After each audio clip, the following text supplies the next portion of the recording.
Partner, mahalaga ang araw na ito para sa ating lahat. Tama, correct. Totoo yan dahil ngayon pinagdiriwang natin ngayon yung ika-10 anibersaryo ng ating programa.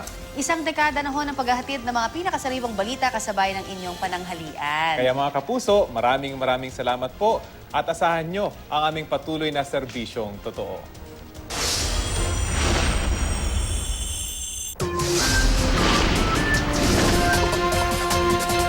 Hindi kumpleto ang tanghalian kung hindi kasalo ang mainit na balitang hatid ng Balitang Hali.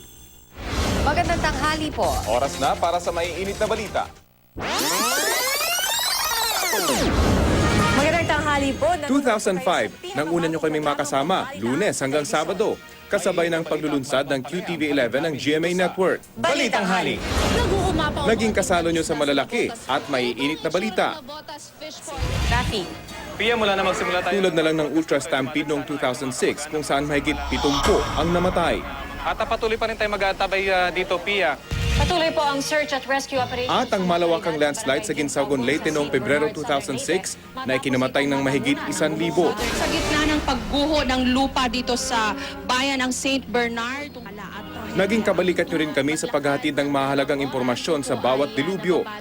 Sinusubukan nilang pumunta doon at tinatry nila na tignan kung merong pang buhay sa ilalim ng lupa. 4 na residente po ng Antique. Tulad ng manalasang bagyong Milenyo sa Metro Manila noong September 2006. Sa ngano'y apektado na rin ang pananalasa ng bagyong Milenyo ang lalawigan ng Rizal. Bagyong Frank noong June 2008 na nagpalubog sa MV Princess of the Stars na ikinasawi ng daan-daang pasahero. At Bagyong Ondoy na nagpalubog sa halos buong Metro Manila noong 2009. Pag nasa bahay ako, lagi kaming sinusubaybayan yung mga balita din. Sa tuwing tanghali, magpa-TV kami. Manonood kasi yung customer namin. Maganda ang ano nila, yung pagkakuha nila lagi sa balitang tanghali.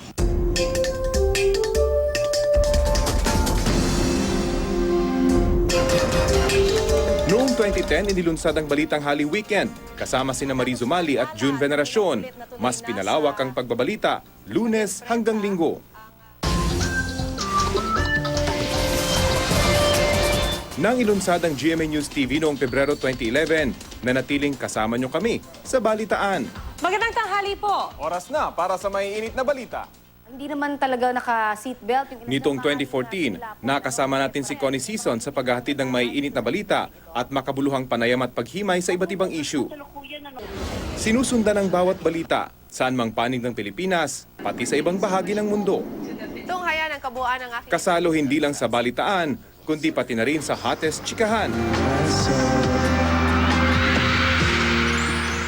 Ang isda ngayong araw sa Navotas. Naway nabusog namin kayo sa mga maiinit na balita sa loob ng 10 taon.